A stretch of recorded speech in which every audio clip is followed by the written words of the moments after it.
Emily had always known that her parents held high expectations for her future. As the only daughter of a successful businessman and a socialite mother, she had been raised in a world of privilege, where status and financial security dictated every major decision. From an early age, she had been groomed to marry within her social class, preferably someone from an equally prestigious background, with a promising career and an impressive bank account. For years, she had obeyed their wishes, attending the best schools, mingling with the right people, and dating men who fit their criteria. But everything changed when she met Daniel. Daniel was nothing like the men her parents had envisioned for her. He was a carpenter, working in a small but respectable workshop, making custom furniture for middle-class families and the occasional upscale client. He wasn't wealthy, didn't have an Ivy League education, and certainly didn't come from a family with influence. But he was kind, intelligent, and hard-working. He had a quiet confidence about him, a warmth that made Emily feel safe and truly seen for the first time in her life. They met by chance when Emily decided to redecorate her apartment. Tired of the lifeless, expensive furniture her mother had insisted she fill her home with, she sought something more personal, something crafted with care. A friend recommended Daniel's workshop, and from the moment she stepped inside, she felt an unexplainable connection. Not just to the beautiful, handcrafted furniture, but to the man who made it. At first, their interactions were purely professional. She commissioned a dining table, then a bookshelf, and soon she found herself inventing reasons to visit his workshop. Daniel was different from the men she knew. He listened when she spoke, asked about her thoughts and dreams, and never once treated her as a prize to be won. She found herself drawn to his passion for his work, the way his eyes lit up when he spoke about the process of turning raw wood into something beautiful and lasting. Their friendship blossomed into something deeper, something undeniable. She loved how genuine he was, how he didn't care about the superficial things her world revolved around. With him, she didn't have to pretend, didn't have to mold herself into the perfect image her parents had always demanded. When she finally introduced Daniel to her parents, she naively hoped they would see what she saw in him. She believed, or perhaps desperately wanted to believe, that they would value her happiness above all else. But the moment he walked into their home, she knew it was a mistake. Her father barely looked at him, only offering a cold handshake, while her mother examined him with thinly veiled disdain, her sharp eyes assessing his worn but neat clothing, his calloused hands, his lack of expensive accessories. The dinner was tense, filled with polite but pointed questions designed to expose his lack of wealth and connections. When Daniel spoke about his work with quiet pride, her parents exchanged glances that made Emily's stomach turn. After he left, the inevitable confrontation came. "Emily," her father said, his voice controlled but firm, "I assume this is just a phase. You're not seriously considering a future with this man." She lifted her chin. "I love him." Her mother let out a short, humorless laugh. "Love? Love doesn't pay the bills, darling. Love won't give you stability or security. Do you know what it's like to struggle? To wonder how you'll make ends meet?" "I do," she said quietly. "Because I've been struggling my entire life to be someone I'm not. Daniel makes me happy. Isn't that enough?" "No," her father said, his voice final. "It's not." For weeks, they tried to convince her that she was making a mistake. They paraded wealthy suitors in front of her, hoping she would come to her senses. They warned her of the hardships she would face, reminded her of the lifestyle she would be giving up. They even threatened to cut her off financially, assuming she would never survive without their support. But their threats only strengthened her resolve. She didn't want a life dictated by money and expectations. She wanted a life built on love, on mutual respect, on something real. When she told them she was going to marry Daniel, her father's face hardened in a way she had never seen before. "If you walk out that door, Emily," he said, his voice devoid of emotion, "you are no longer our daughter." Her mother sat silent, staring at the floor, her lips pressed into a thin line. Emily waited, hoping, praying for a sign that she wasn't truly alone in this. but none came. With tears in her eyes and her heart pounding in her chest, she turned and walked away. She didn't look back. The first few months after Emily left her parents' home were both exhilarating and terrifying. For the first time in her life, she was free from the suffocating expectations, the endless pressure to conform, the constant reminders of who she was supposed to be. But with that freedom came the harsh reality of starting over from nothing. She and Daniel moved into a small apartment on the outskirts of town, far from the luxurious neighborhoods she had once called home. It was nothing like the grand estate she had grown up in. The walls were thin, the plumbing was unreliable, and the furniture was a mismatched collection of second-hand pieces.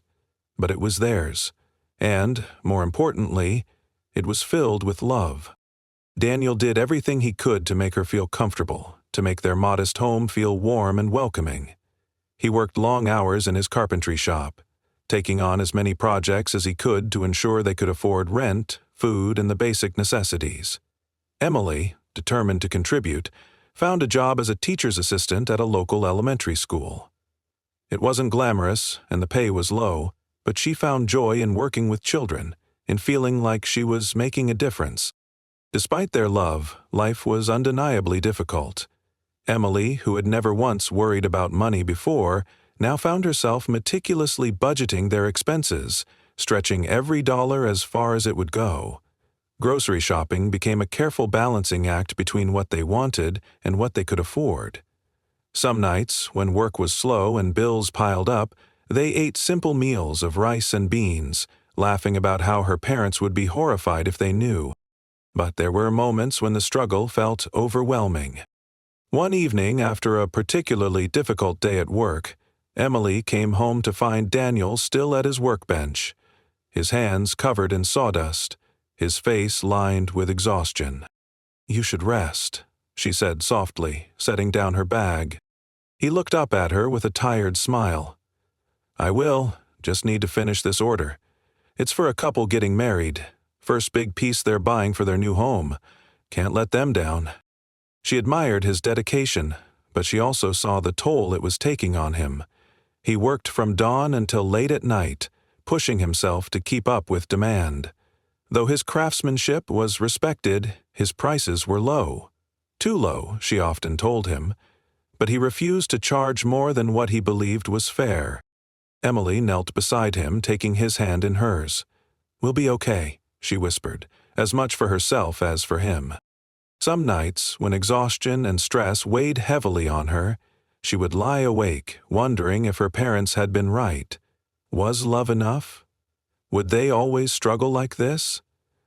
But then Daniel would pull her close, holding her as if she was the most precious thing in the world, and she would remember why she had chosen this life. One of the hardest parts was the silence from her family. Her parents had cut her off completely. No phone calls, no messages, no acknowledgement of her existence. At first, she had held on to hope that they would come around, that they would realize she was still their daughter, still the same person they had raised. But as months passed with no word, that hope began to fade. She reached out once, calling her mother's number on a particularly difficult night. The phone rang and rang until, finally, the line clicked. "Emily?" Her heart leapt at the sound of her mother's voice. "Mom, You shouldn't have called." The words stung, cold and distant. I miss you." A long silence. Then, "You made your choice." The call ended. Emily sat on the floor of their tiny living room, the weight of her mother's words pressing down on her. She had made her choice, and she would live with it. But as hard as things were, there were also beautiful moments. Small victories that made every struggle worth it. The first time Daniel sold a custom piece for more than he ever had before, they celebrated with a cheap bottle of wine and takeout from their favorite food truck, laughing and dreaming about the future. When Emily received her first paycheck, she bought Daniel a new set of carving tools, watching his eyes light up like a child on Christmas morning. They built a life together, one step at a time. And despite everything, Emily had no regrets. Years passed, and life gradually became more stable for Emily and Daniel. The struggles of their early days never completely disappeared, but they learned how to navigate them together. Their small apartment, once a symbol of sacrifice, became a cherished home filled with laughter, late-night conversations, and quiet moments of comfort. Daniel's carpentry business had started to gain attention. At first, it was just word of mouth, satisfied customers telling their friends about the man who crafted furniture with precision and care. Then, a local interior designer discovered his work and began commissioning him for high-end clients. Soon his name was circulating among people who were willing to pay not just for furniture, but for artistry. Emily watched in awe as Daniel's passion transformed into a thriving business. Orders poured in, and for the first time, they didn't have to count every dollar at the grocery store or worry about making rent. With each success, Daniel remained the same, humble, hardworking, and deeply in love with his craft. One day, an email arrived that would change everything. A well-known lifestyle magazine wanted to feature Daniel's work in an upcoming issue about artisanal craftsmanship. The opportunity was huge. Exposure in a national publication meant a chance to reach an audience far beyond their local community. When Emily read the email aloud to Daniel, he hesitated. "I don't know," he said, rubbing the back of his neck. "Do you really think people will care that much?" Emily laughed, shaking her head. "Daniel, your work is incredible. People already care. This could take things to another level." With her encouragement, Daniel agreed to the interview. A journalist visited their workshop, asking about his journey, his inspirations, and how he built the business from the ground up. Emily stood in the background, watching with pride as Daniel spoke passionately about his work, never once mentioning the hardships they had endured to get there. When the article was published, everything changed. Daniel's inbox was flooded with inquiries, orders, and collaboration offers. High-end designers wanted exclusive pieces, boutique hotels requested custom furniture, and even celebrities reached out, hoping to commission unique works. Within months, Daniel's one-man workshop expanded into a full-fledged business. He hired a small team of skilled craftsmen, moved into a larger space, and finally allowed himself to believe that his passion had become something sustainable. Emily, too, had grown. She had moved from being a teacher's assistant to a full-time educator, finding immense joy in working with children. Though the salary wasn't extravagant, it was fulfilling in a way that money could never replicate. Then, one afternoon, something unexpected happened. Emily was sorting through their mail when she came across an elegant envelope with embossed gold lettering. It was an invitation to a charity gala hosted by one of the city's most prestigious philanthropic organizations. She frowned, confused as to why they would be invited, but when she flipped the envelope over, she saw the small note inside.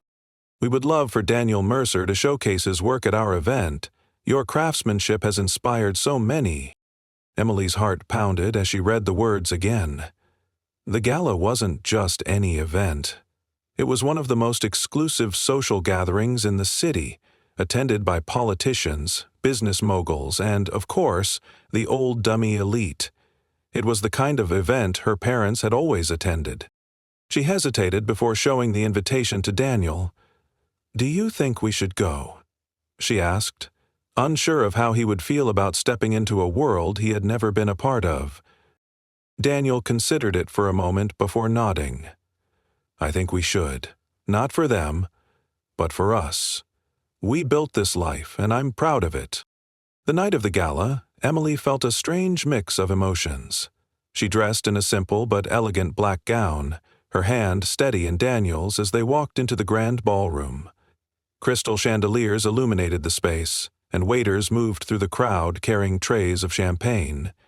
It was a world she had left behind, yet it felt both familiar and distant. As they made their way through the event, guests approached Daniel, congratulating him on his success. His handcrafted furniture was displayed throughout the venue, admired by people who had once looked down on those who worked with their hands. Then she saw them. Across the room, standing among a group of well-dressed guests, were her parents. Her father looked as sharp as ever in a tailored suit, her mother poised in a deep blue gown, her expression unreadable. Emily felt her breath hitch.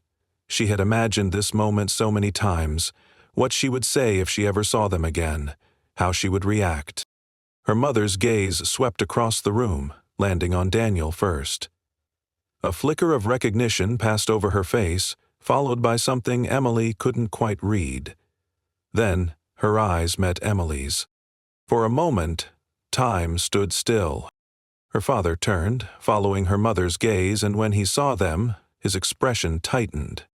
Emily wasn't sure who moved first, but suddenly they were standing face to face.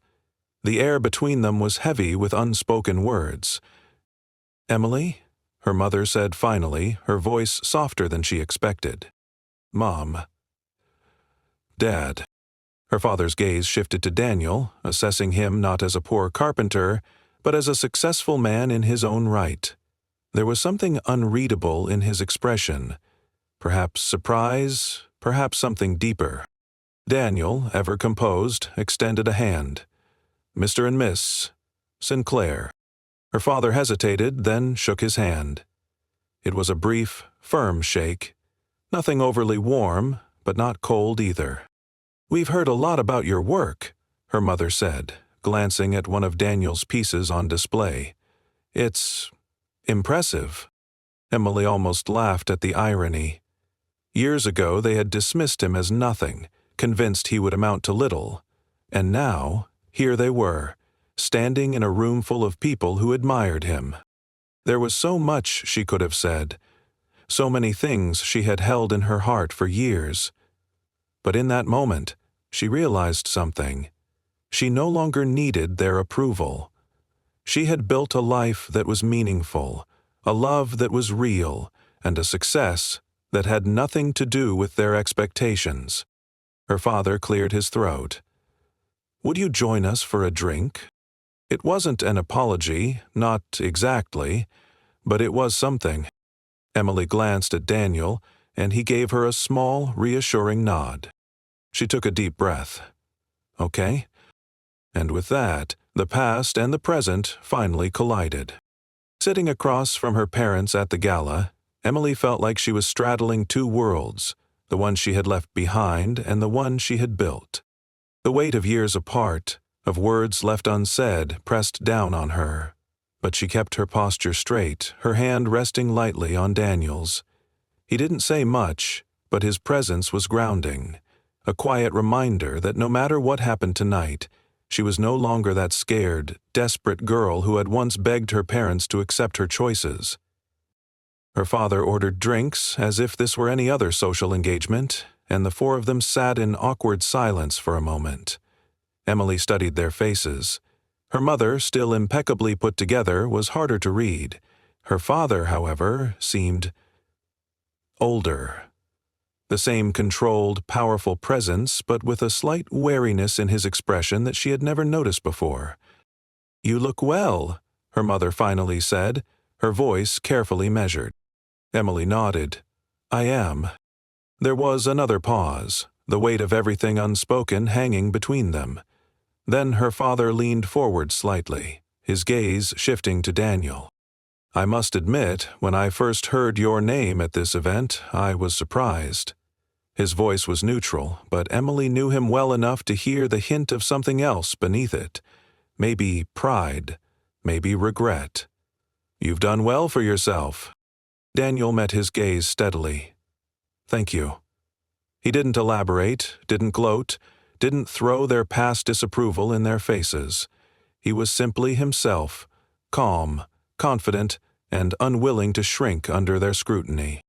Her mother's fingers tapped lightly against the stem of her wine glass. "The magazine article about your work was impressive," she admitted. "I read it." Emily's eyes widened slightly. She hadn't expected that. "I didn't know you still followed what I was doing," she said, watching her mother closely. Her mother exhaled softly, her polished mask slipping just slightly. She glanced at her husband. "We kept track. We saw the interview, the growth of the business. We just didn't know how to reach out." Emily's chest tightened. For so long she had believed they had erased her from their lives completely, and yet they had been watching from a distance, too stubborn or too proud to say anything. "So you knew," she said, her voice quiet but steady. "You knew we weren't struggling anymore, that we had built a life for ourselves." Her father nodded slowly. "Yes." He hesitated, then added, "And we were wrong." Emily's breath caught in her throat. Her father had never been one to admit mistakes. He had always been a man who believed in his own certainty, who rarely questioned his own decisions. And yet, here he was, sitting across from her, acknowledging that they had misjudged her, misjudged Daniel, misjudged everything. She didn't know how to respond. Daniel, ever steady, took her hand under the table, grounding her. Her mother's gaze softened as she looked at Emily. "When you left, we thought you would come back eventually, that you'd realize how hard life can be without financial security, without family connections. But instead, you built something we never expected." Emily swallowed, her voice thick with emotion. "I never wanted to leave you," she admitted, "but I wasn't going to choose a life without love." Her mother flinched slightly as if the words stung. Her father remained quiet, his gaze fixed on his drink. "We should have trusted you," he said finally. "We should have seen what he meant to you, and we should have been there for you instead of trying to control you." Tears pricked the back of Emily's eyes, but she refused to let them fall. Daniel, who had been silent for most of the conversation, finally spoke. "Emily never needed money or connections to be happy," he said simply. "She needed to be allowed to be herself. That's what we built together." Her father met his gaze again, and this time there was no trace of the condescension that had once been there, just quiet acceptance. For the first time in years they spoke. Not as adversaries, not as people on opposite sides of an unspoken war, but as a family trying to find their way back to each other. They talked about the years they had missed, about Emily's work with children, about Daniel's expanding business. Her mother listened as she spoke about the joys and challenges of teaching, a hint of something like admiration in her eyes. By the end of the night, there were no grand declarations, no promises of everything being perfect. But there was something else, something that hadn't been there before. A beginning. As they stood to leave, her mother hesitated before reaching for Emily's hand. It was a small gesture, but it spoke volumes. Maybe we could have dinner sometime," she said cautiously. "Start again." Emily looked at Daniel, and he gave her a small nod. She turned back to her mother and father, exhaling slowly. "I think I'd like that." And for the first time in years, she walked away from them not as the daughter who had been cast out, but as a woman who had built a life on her own terms, one filled with love, strength, and the quiet knowledge that she had been right to follow her heart all along.